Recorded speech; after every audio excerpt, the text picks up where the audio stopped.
Continuons de profiter de notre treillis suisse en forêt, dans un milieu qui va maximiser l'efficacité de son camouflage, qui est, je le rappelle, conçu sur la base du Leibharr-Muster, arrivé dans l'armée allemande vers 1945, et remodernisé par la suite, puis imprimé sur le treillis M70 en 1961.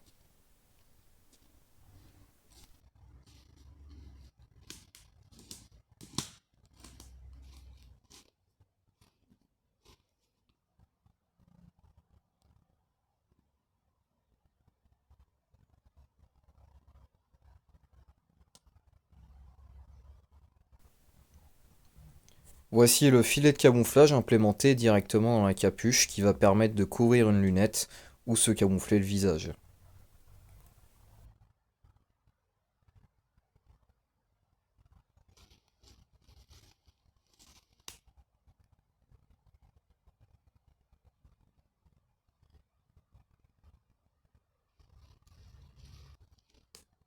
Nous avions dit précédemment que la capuche pouvait servir de couvre-casque. Je vais donc utiliser un casque F1 de l'armée française pour illustrer cette fonctionnalité.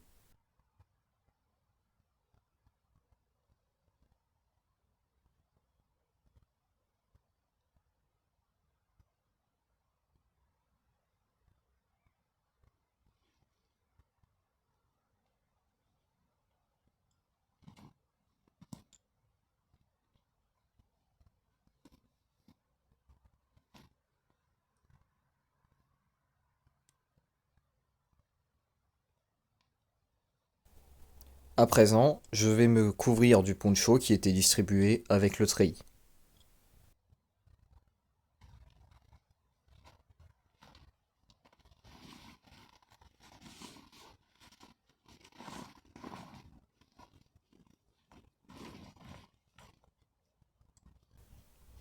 Je rappelle que je porte toujours le casque sous la capuche, et je peux donc utiliser la capuche du poncho pour couvrir la capuche de la veste qui elle-même recouvre le casque.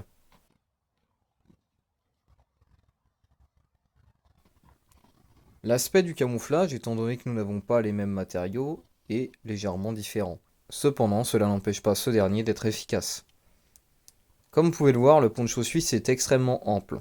Il recouvre l'intégralité de la tenue de combat, même lorsque le fantassin est casqué.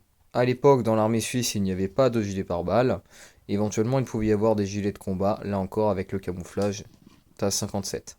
Comme vous pouvez le voir, le poncho a la particularité de casser énormément les formes du personnel. Cela semble assez logique.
camouflage sur le poncho, on peut pas dire que ce soit une grande réussite. Car comme vous voyez, on a un certain côté satiné sur le poncho, ce qui fait que on a quelque chose de beaucoup plus clair que l'environnement. Vous voyez, si je m'approche, le motif ressort pas tellement. Vous voyez, on a plus quelque chose de brillant. Alors là, ça donne quelque chose de très blanc à la caméra, mais en réalité, c'est plutôt vert jaunâtre. Si on se rapproche, vous voyez, on a plutôt cette teinte-là. Bon, ça ressort très blanc, mais donc c'est moyennement efficace. C'est pas l'idéal, mais je dois admettre que lorsqu'on a le poncho qui est debout, on a quand même quelque chose de beaucoup plus convenable.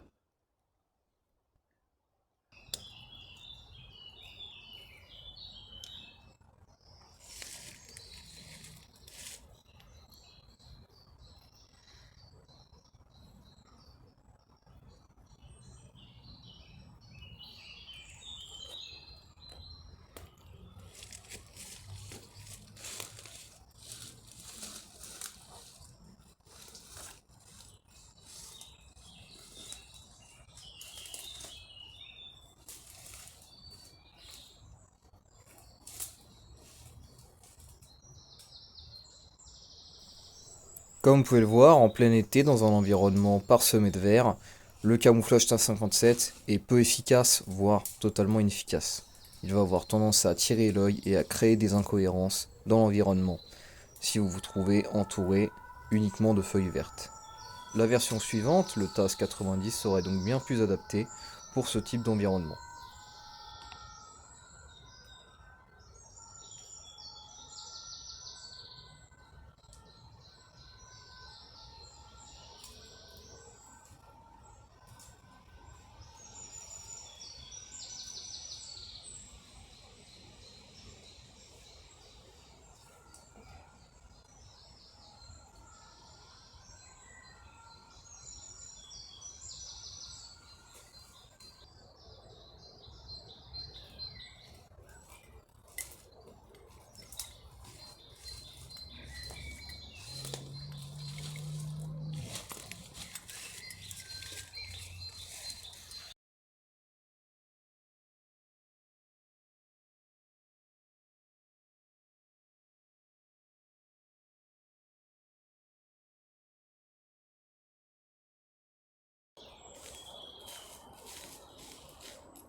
Même en plein été, le TAS57 reste un excellent camouflage pour se dissimuler sur un tapis de feuilles mortes.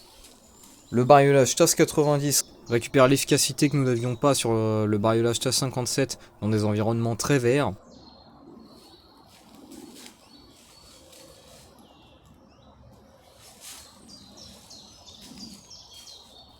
Le TAS90 sera sûrement moins efficace que le TAS57 pour se dissimuler sur des tapis de feuilles mortes, mais devrait garder une efficacité suffisante.